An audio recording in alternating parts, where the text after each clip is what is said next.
Think you can steal from me? Watch how I made you lose your $9 million inheritance. So, for context on this story, I work as a private investigator. About 3 years ago, I had been hired to do a personal contract. The client, a rich, sleazy snob, was apparently stupidly rich. He hired my unit, which is a 5-man team. He believed his wife was cheating on him with other people, and he wanted proof of this so he could start his divorce process with solid evidence. He contracted us for a 6-month period and was to pay the company a certain amount of dollars upon completion. So we set up surveillance cameras all over this guy's large house and in the woman's car with the client's permission. We also had at least one member of our team tailing her at all times. Day in, day out, we watched their lives.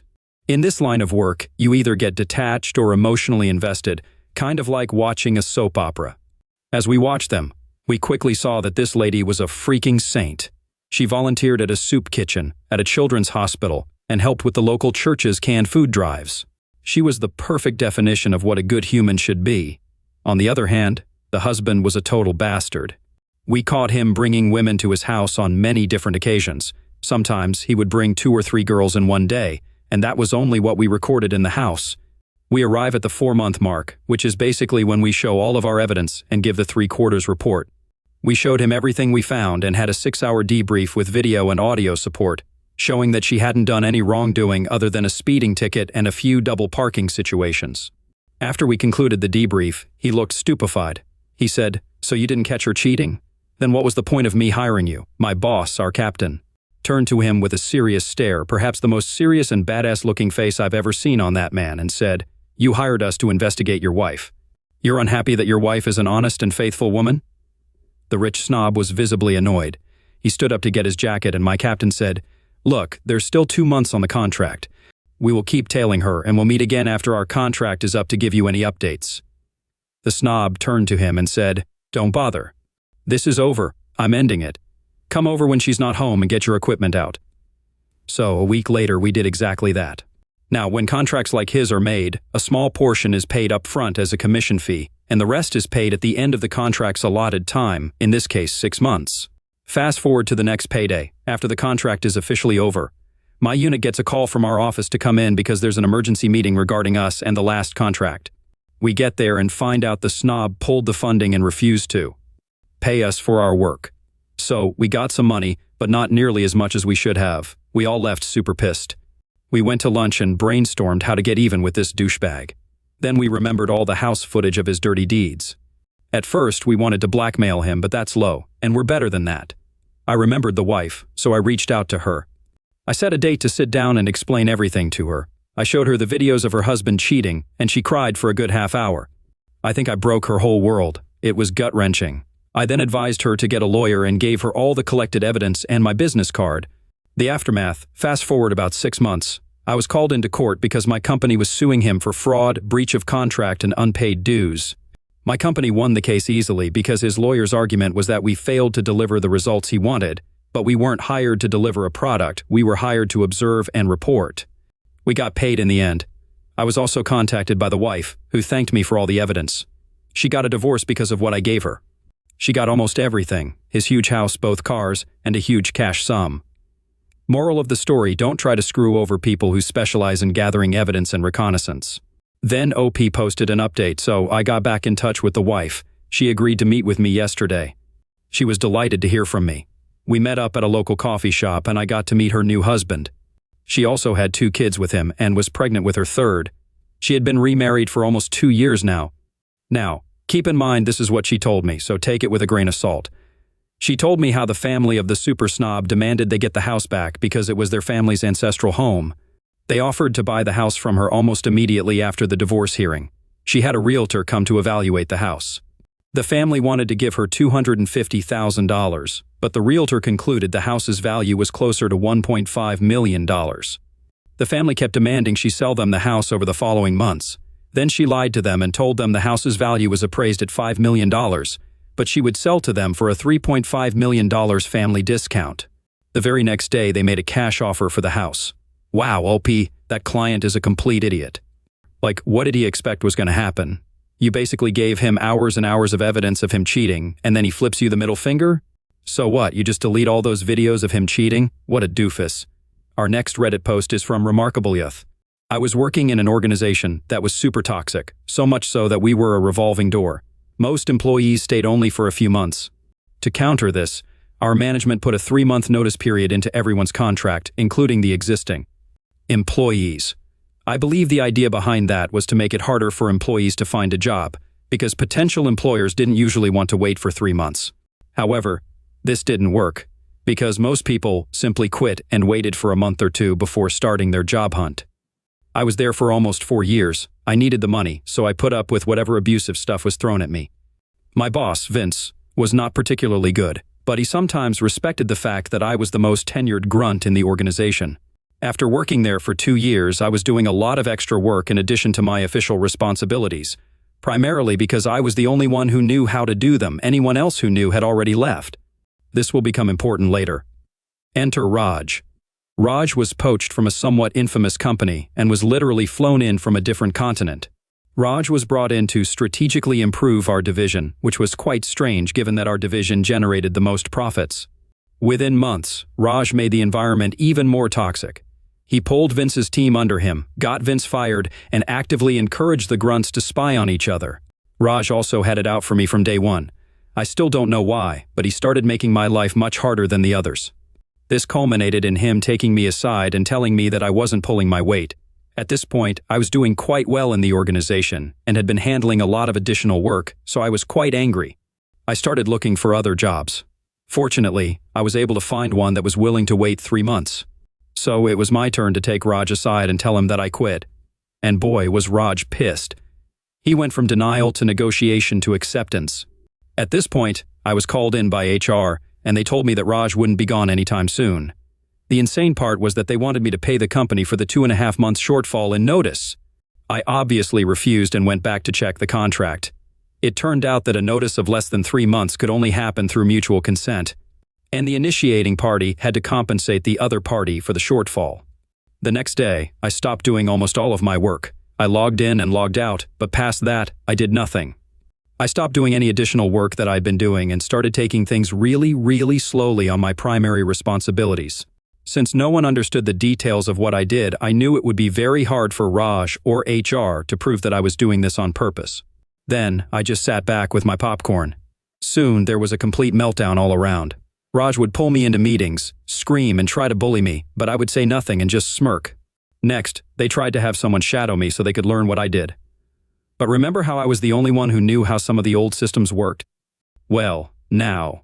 I claimed that I didn't really remember them, so obviously I couldn't hand over the work. Raj could do nothing about this because none of it had been part of my official responsibilities as per my original contract. Leadership had been all too happy to make me do this for free. Soon, my workplace turned into a dumpster fire. HR and Raj smartened up and offered to buy out my notice if I cooperated and helped transition my work, but I refused. Then, to twist the knife further, I started having meetings with fellow grunts and encouraged them to leave as well. HR tried to kick me out twice more, but I ended up serving the full 3 months. Our next Reddit post is from Frisbee. When the new supervisor came into the department, they were one of those people who wanted to make a bunch of unnecessary changes and implement a host of tedious rules. He would write people up for being a minute late, for performing the job in a way that he didn't like, or even for breathing in the wrong direction, etc. You get the idea. Anyways, the department he came into was staffed by very senior members who had been there for so long that they were making even more money per hour than the supervisor. They had also been through their fair share of terrible supervisors. It's just part of the job at the company where we work. Most of our supervisors are terrible because most of them are fairly young, and this is their first big boy job, even if it is blue-collar work. But we just kept our heads down and did our work since none of us could afford to leave. Since these veteran workers had been there for so long, they immediately noticed when their pay stubs were smaller than before. This new supervisor was paying them for 1 less hour than what they actually worked every single day. A lot of these guys were making $20 an hour or more, so that's 5 hours a week, adding up to about $400 a month less than what they should have been paid. Of course, they were going to notice. I seriously have no idea how this supervisor thought he could get away with it. The veteran workers immediately came up with a plan. They decided to just keep quiet and let him continue shorting them until the moment was right. Because they knew the company would be forced to pay them the missing time, as well as a settlement to keep it out of court if they played their cards right. So, they waited. They kept putting up with the supervisor's terrible rules and attitude and said nothing. They knew the supervisor was trying to get promoted, which was why he had been moved to their department in the first place. By underpaying his workers, he made himself look more productive with fewer hours needed. Of course, this made him look like the better candidate. He kept up with the annoying rules and the terrible attitude the whole time, which only made the revenge even sweeter. Everyone in the company knew that this guy wanted the promotion that was coming up. He wouldn't shut up about it in the break room, the office, everywhere. He told anyone who looked remotely alive how he just knew he was going to get it. 7 months went by, and the supervisor got promoted, just like he said he would. That's the moment the veteran workers chose to come forward, and it couldn't have played more perfectly in their favor. Our company uses a time clock system, and each employee has a badge they use to clock in. The supervisor finalizes the time cards on the computer, and absolutely everything is tracked. Essentially, this supervisor was deleting their punch-in times and starting them an hour later every day for 7 months. Now, with our system, you can't just delete punches, you have to add comments because, like I said, everything is tracked. So, the supervisor would put in BS notes like 1,234 or some other gibberish to get it through. Every department supervisor also has to keep track of a physical binder that records what the startup time for the night was. Supposed to be, so if there was any issue, they could reference the book. When the veteran workers came forward, it took less than 10 minutes of digging to pull up everything and see just how badly he had screwed up. There was screaming, crying, and a lot of apologies from the supervisor, but the damage was done. The supervisor was immediately fired. And now all the guys he screwed over were getting back pay plus overtime and a settlement. The great thing about this story is that, since they waited until after he became the supervisor, that means this guy will always think back on that feeling of elation and satisfaction he got when he got promoted. And know that he can never get that feeling again. So, not only did they get him fired, they also crushed his dreams.